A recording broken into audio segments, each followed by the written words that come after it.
did not conceive of any Swaraj in which the workers and the peasants had no hand in the administration of the state. Despite Gandhi's desperate pleading, Bhagat Singh, Rajguru and Sukhdev were executed on the eve of the Karachi Congress. The Karachi Congress, convened under the shadow of Bhagat Singh's execution, truly represented the temper of the country at the moment. As Gandhi arrived, the demonstrators greeted him with black flags and shouts of "Down with Gandhiism" and "Long live Bhagat Singh." Gandhi received them sweetly and smilingly accepted the black flowers, and their indignation completely subsided. The Congress had a strong contingent of Khudai Khidmatgars, servants of God. They had played a conspicuous part in the civil disobedience movement in the frontier province under the leadership of Abdul Ghaffar Khan, called Frontier Gandhi.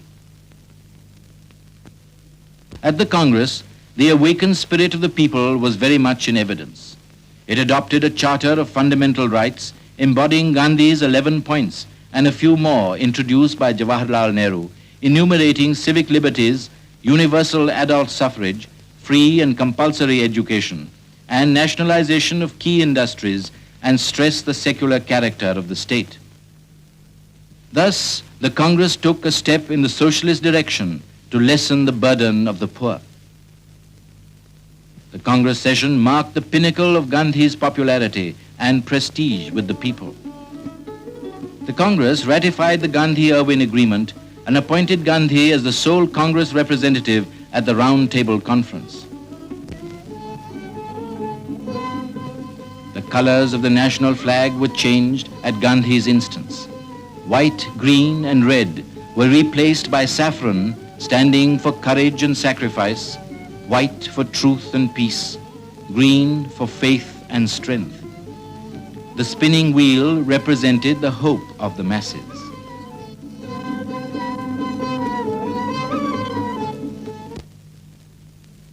Gandhi reached Bombay on August 29th to catch the boat in time. A special passport was issued to enable him to make a dash for London. The Indian plenipotentiary arrived not for waging a battle of diplomacy, but for embarking on his mission of asserting the right of the Indian people to be masters of their destiny and cultivating friendship with the world.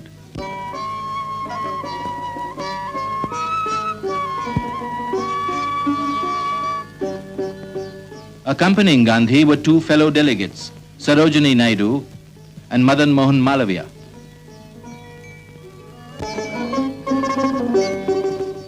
At noon on August 29th, the Rajputana steamed out.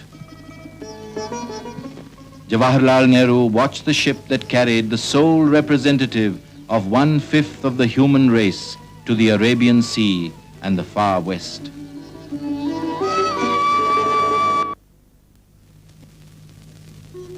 Gandhi was in the best of spirits during the voyage.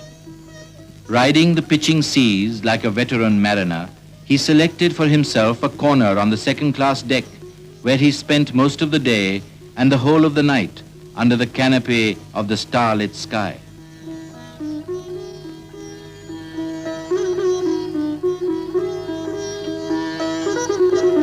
The quaint traveler carried the scantiest of luggage and scrupulously observed his daily routine on board the ship.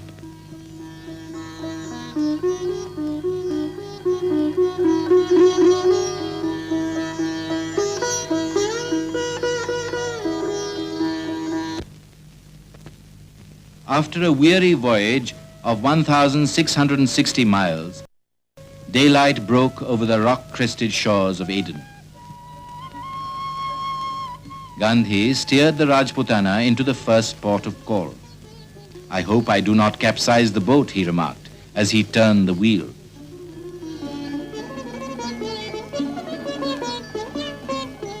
A big welcome awaited Gandhi at Aden.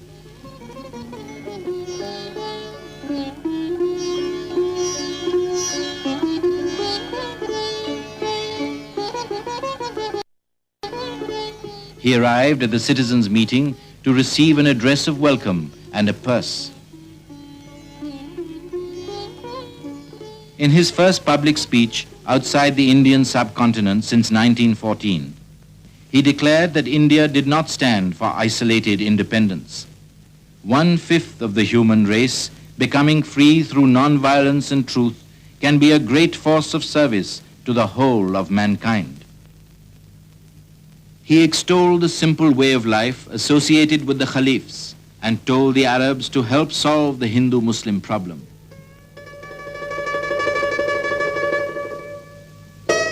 As the ship was gliding through the Suez, messages of welcome from the Egyptians poured in. On crossing the Egyptian waters, Madame Zaghlul Pasha sent the great leader of Great India her best wishes for the success of the Indian cause. Gandhi had in his loyal secretary Mahadev Desai an assistant who not merely relieved him of much of his routine work, but put his keen intellect and tireless capacity for work at his disposal. Mahadev's devotion to Gandhi was complete, and Gandhi's affection for him deep and unbounded.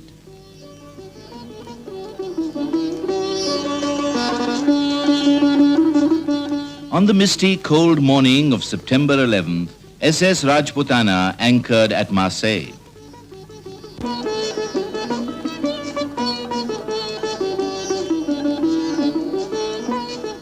When the spiritual ambassador of India alighted on the soil of war-weary Europe, he was hailed with shouts of "Vive le Gandhi!"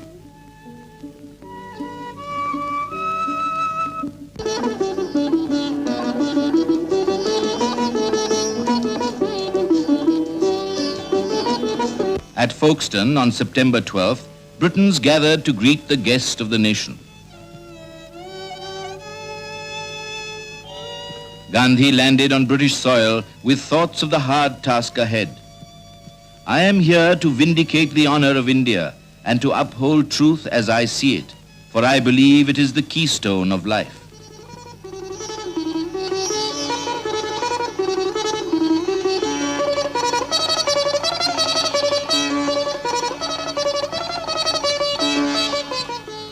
Gandhi had accepted Muriel Leicester's invitation to stay at Kingsley Hall, a centre dedicated to the slums of London.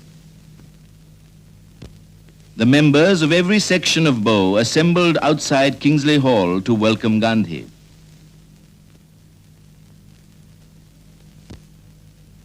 The Pearly King, accompanied by his son and daughter, came to pay respects to the distinguished visitor in his domain. Gandhi greeted the costermonger royalties who offered him their best oranges. Take the orange, yes. Thank you, thank you, thank you. I take only one, I take two. Kill.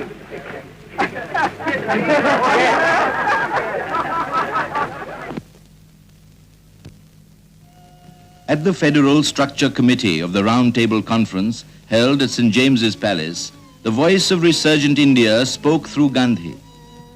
The goal of absolute independence remains intact. Gandhi stressed the need of adult suffrage and racial equality and advocated an honorable partnership between India and Britain. "The nation that does not control its defense forces and external policy," asserted Gandhi, "is hardly a responsible nation."